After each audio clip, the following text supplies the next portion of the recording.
Fat loss करायला मेहनत आणि कॅलरी बर्न शिवाय कुठलाही शॉर्टकट नाहीये मित्रांनो. आणि लक्षात ठेवा, 1 जुलै येतो आहे. तुमचं 2026चं अर्ध वर्ष जरी गेलं असलं तरी आता अर्ध वर्ष पुढचं सुरू होत आहे 1 जुलै पासून. आणि त्यामुळे स्टीम बाथ कंटिन्युअस तुम्ही 3-4 दिवस घेतले तर तुम्हाला माझं जसं झालं होतं, मला 1.5-2 किलो वजन कमी झाल्यासारखं वाटलं होतं फक्त स्टीम बाथ घेऊन. आणि आपल्याला असं वाटतं की आपलं फॅट कमी झालंय फक्त स्टीम घेऊन, तर अजिबात नसतं. आणि आपले जे ऍक्च्युअल फॅट लॉस आहे ते आपण जेवढा फास्ट ब्रीदिंग करतो. So good morning guys, with 200 calories, of course चहा आणि बिस्किट आजचा माझा ब्रेकफास्ट होता. त्यासोबत मी 300 कॅलरीजचे खाल्ले ड्रायड फ्रुट्स, ज्यामध्ये सीड्स आणि ड्राय फ्रुट्स होते. देन ॲज युजल जिकडे पण पॉसिबल झालं, आज पण मी सगळीकडं स्टेअर्स घेतल्या. आज पण मला जवळपास 4 ते 5 ठिकाणी स्टेअर्स मी यूज केल्या, ऑलमोस्ट 7-8 फ्लोअर्स. देन आज मी खाल्ली अंडा भुर्जी, ज्यामध्ये मी खाल्ल्या 2 चपात्या आणि भुर्जी जी लेस ऑइली होती.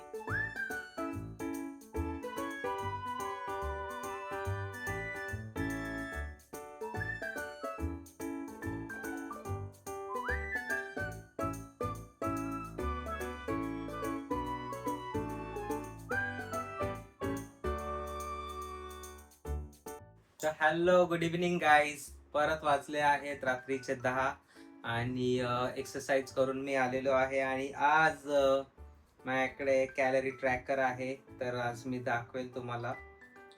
जसं तुम्ही बघू शकता 635 कॅलरीज, सॉरी. सो इथे आपण बघू शकतो 635 कॅलरीज माझ्या बर्न झालेल्या आहेत आजच्या दिवसामध्ये.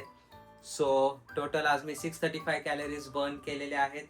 कॅलोरिक कॅल्क्युलेशन मी केलेलं नाहीये, बट जेवढं मला आठवतंय सकाळी 400 अंडा भुर्जी, मे बी 2 चपात्या, 600, 800, 900 आणि आता जे काही खाईल साधारण, तर तेवढ्या कॅलरीज मी आज खाणार आहे. तर अंदाजे 1200 होईल.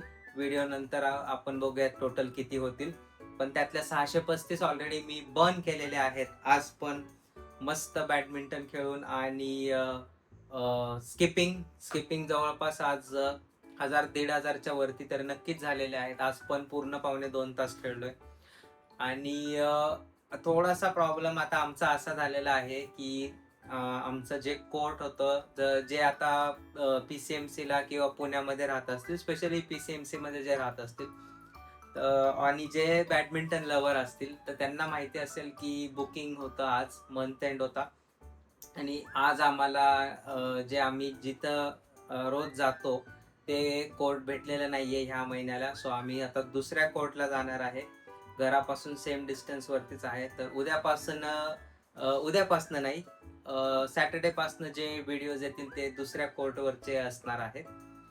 तर आजची माझी वेट लॉसच्या जर्नी मधला हा आजचा दिवस असा होता. तर आज आता आपण काही फॅक्ट्स बघूयात इंटरेस्टिंग. आता जेव्हा आपण म्हणतो की वेट लॉस होतं, फॅट बर्न होतं, तेव्हा सायंटिफिकली नेमकं काय होतं आपण ते बघूयात. कारण बऱ्याच जणांना वाटतं की घाम येणं, म्हणजे आता जसं मला भरपूर घाम आलेला आहे, भरपूर घाम येतो म्हणजे त्यातनं फॅट बाहेर जातं. तर हे बऱ्याच जणांना असंच वाटतं, मलाही असंच वाटायचं. पण गाईज, लक्षात घ्या, आपलं जे फॅट आहे ते घामातून कधीच निघत नाही. आणि त्याच्या मागची आता मी तुम्हाला बायोकेमिस्ट्री किंवा सायन्स थोडक्यात सांगायचं म्हणलं तर आपल्या मसल्समध्ये जे ग्लायकोजन स्टोअर असतं. आता बेसिकली फॅट म्हणजे काय असतं, it is a stored energy. जी एक्सेस झालेली एनर्जी आहे ती आपल्या बॉडीमध्ये ॲज अ फॅट म्हणून स्टोअर होते. तर हे तर सगळ्यांना माहिती आहे. पण फॅट हे ना की आपल्या मसलमध्ये कन्वर्ट होत नाही. फॅट कधी युरिन किंवा आपल्या स्टूलमधनं, म्हणजे ते एक्सक्रीट कधी होत नाही, ते कन्वर्ट कधी होत नाही. आणि ते पाण्यावाटे पण, म्हणजे घामावाटे पण बाहेर फॅट जात नाही. मग फॅट नेमकं जातं कुठं? तर गाईज, तुम्हाला ऐकून आश्चर्य वाटेल, फॅट हे श्वासामधनं बाहेर पडतं. येस, 80 to 85% जे आपलं बॉडीत स्टोअर झालेलं फॅट आहे ते ॲज अ कार्बन डायऑक्साईड जेव्हा आपण ब्रीथ करतो तेव्हा आणि ब्रीथ आउट करतो, जेव्हा एकदम एक्सरसाइज करताना हाय लेवलमध्ये आपण ब्रीथ इन ब्रीथ आउट करतो, त्यावेळेला आपलं जे स्टोअर्ड फॅट आहे ते कार्बन डायऑक्साईड म्हणून बाहेर पडतं. तर फॅट लिटरली उडून जातं गाईज. श्वासावाटे फॅट हे बाहेर पडतं आणि ते कधीच 20% जे आहे 15 ते 20% जे फॅट आहे ते घामावाटे थोडंफार जातं. पण मोस्ट ऑफ द 80 to 85% जे फॅट आहे आपलं, it is due to breathing मध्ये ते बाहेर निघतं. तर आता याची बायोकेमिस्ट्री जर सांगायची म्हणली तर खूप डिटेलमध्ये जावं लागेल. मी तरी तुम्हाला थोडंफार सांगायचा प्रयत्न करतो. जसं आपलं मी सांगितलं की आपल्या बॉडीमध्ये जे फॅट सेल्स आहेत ते ट्रायग्लिसराइड्स मध्ये असतात. आता त्यामध्ये फॅटी ऍसिड्स असतात आणि ग्लिसेरॉल असतात. आता जेव्हा आपण एक्सरसाइज करतो तेव्हा जे फॅट सेल्स आहेत ते कधी गायब होत नाही, ते छोटे होतात, त्यांची साईज स्मॉल होते. आणि आपल्या बॉडीला जसं माहितीये की जे आपल्या बॉडीची करन्सी जी असते ती असती एटीपी, म्हणजे ॲडिनोसिन ट्रायफॉस्फेट. म्हणजे आपण जे पण खातो, कार्बोहायड्रेट्स, प्रोटीन वगैरे, त्याचं अल्टिमेटली ग्लुकोजमध्ये कन्व्हर्जन होतं. पण ग्लुकोज पण ऍक्सेप्टेबल फॉर्ममध्ये नसतं सेलमध्ये. सेलला त्याला एटीपी मध्ये कन्वर्ट करावं लागतं. एटीपी म्हणजे एक प्रकारचं चलन आहे ज्याला म्हणजे ज्या मार्फत आपल्या सेलमधले गोष्टी ज्या आहेत त्या फंक्शन करतात. सो एटीपी मध्ये ते अल्टिमेटली कन्वर्ट होतं आणि एटीपी मध्ये कन्वर्ट झाल्यानंतर ते यूज होतं, म्हणजे मायटोकॉन्ड्रिया यूज करतात. म्हणजे आपलं फॅट आहे अल्टिमेटली जिकडनं आपण जी स्टोअर्ड एनर्जी आहे तिकडनं त्याचं कन्व्हर्जन फॅटचं जे होतं एटीपी मध्ये होतं. आणि जे आपली पॉवर हाऊस आहे मायटोकॉन्ड्रिया, सो ऑक्सिजन त्याला लागतो. सो जो फॅटला जे आहे fat plus oxygen is equal to energy. म्हणजे जे फॅटला जेव्हा ब्रिदिंग भेटतं त्यानंतर बॉडी त्यातनं एनर्जी प्रोड्यूस करते. सो जे फॅट आहे अल्टिमेटली इट इज आपल्या ब्रिदिंग मधनच ते बाहेर जातं. आता याला म्हणतात ऑक्सिडेशन, म्हणजे ही एक बायोकेमिकल रिॲक्शन आहे. सो याच्या खूप डिटेलमध्ये जर आपण जायचं म्हणलं तर पूर्ण बायोकेमिस्ट्री मध्ये जावं लागेल, पण आपल्याला त्याची एवढी आवश्यकता नाहीये. आता हा काय सायन्स व्हिडिओ नाहीये, आपण वेट लॉस चॅलेंज घेतला आहे. सो थोडंसं आपल्याला माहिती हवं. हा एक फॅक्ट होता जो मलाही माहिती नव्हता. हल्लीच मला हा माहिती झालेला आहे. सो हे एक इंटरेस्टिंग गोष्ट तुमच्याशी शेअर करावीशी वाटली की भरपूर घाम आला म्हणजे मग सोनामध्ये काय होतं जेव्हा आपण स्टीम बाथ घेतो किंवा ते बेल्ट वगैरे जे आधीच्या काळामध्ये यायचे की ते लावा मग गरम होईल, मग ते इट इज जस्ट पाणी बाहेर पडतं. म्हणजे स्वेट ग्लँड्स मधनं आपला स्वेट जो आहे तो बाहेर पडतो. आणि जेव्हा इनिशियली आपल्याला वाटतं, आपण जेव्हा स्टीम बाथ घेतो, तुम्ही जिम मध्ये स्टीम बाथ घेत असाल किंवा घरी गरम पाण्याने एकदम आंघोळ केलं, घरी तर पॉसिबल नाहीये, बट स्टीम बाथ जेव्हा आपण स्टीम बाथ घेतो तेव्हा जेव्हा जास्त वेळसाठी घेतो 30-35 मिनिटासाठी, तेव्हा इमिडिएटली आपल्याला जाणवतं की आपलं साधारण अर्धा किलो पाऊण किलो वजन कमी झालेलं. आणि तुम्ही कंटिन्युअस जर स्टीम बाथ घेत असाल एक 10-15 दिवसासाठी किंवा 7 दिवसासाठी, जसं पंचकर्मामध्ये पण करतात, तुमचं वजन ड्रास्टिकली कमी होतं. पण ते तुमचं फॅट कमी नाही होते, तुमच्या बॉडीतलं वॉटर कमी होतं. जेव्हा स्वेट ग्लँड्स ओपन होतात, पोअर्स ओपन झाल्यानंतर हीटमुळे पूर्ण जे पाणी आहे ते ऑब्व्हियसली आपल्या स्किनच्या एपिडर्मिस वरती येतं आणि तिकडनं जो घाम बाहेर निघतो तो बेसिकली शरीरातलं पाणी पटापटा बाहेर निघतं ह्या स्टीममुळे. आणि त्यामुळे स्टीम बाथ कंटिन्युअस तुम्ही 3-4 दिवस घेतले तर तुम्हाला माझं जसं झालं होतं, मला 1.5-2 किलो वजन कमी झाल्यासारखं वाटलं होतं फक्त स्टीम बाथ घेऊन. आणि आपल्याला असं वाटतं की आपलं फॅट कमी झालंय फक्त स्टीम घेऊन, तर अजिबात नसतं.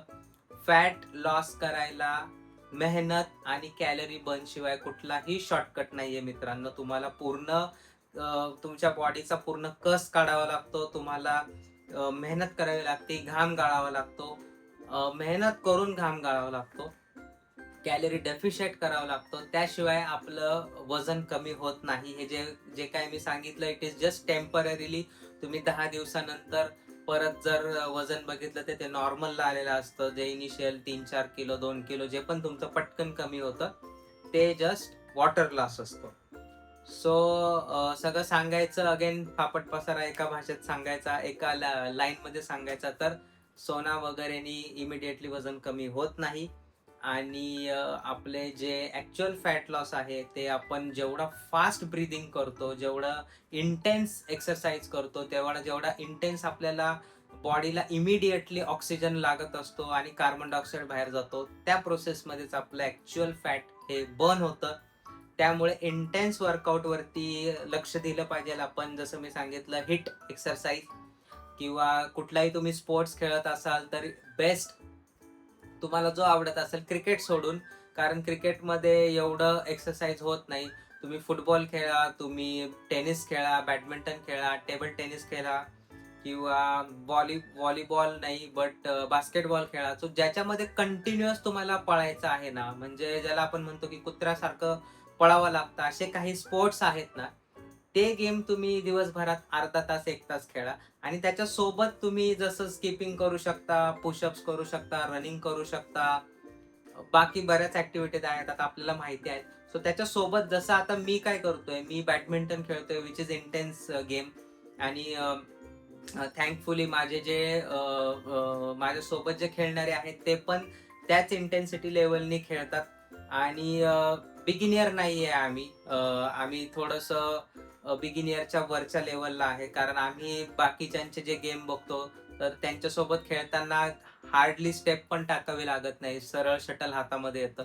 पण आम्ही जेव्हा खेळतो तेव्हा आम्ही इंटेन्स लेवलला म्हणजे थोडंसं इंटरमिडिएट लेवलला खेळतो. त्यामुळे फॅट बर्नला त्याच्यामध्ये जास्त हेल्प होते.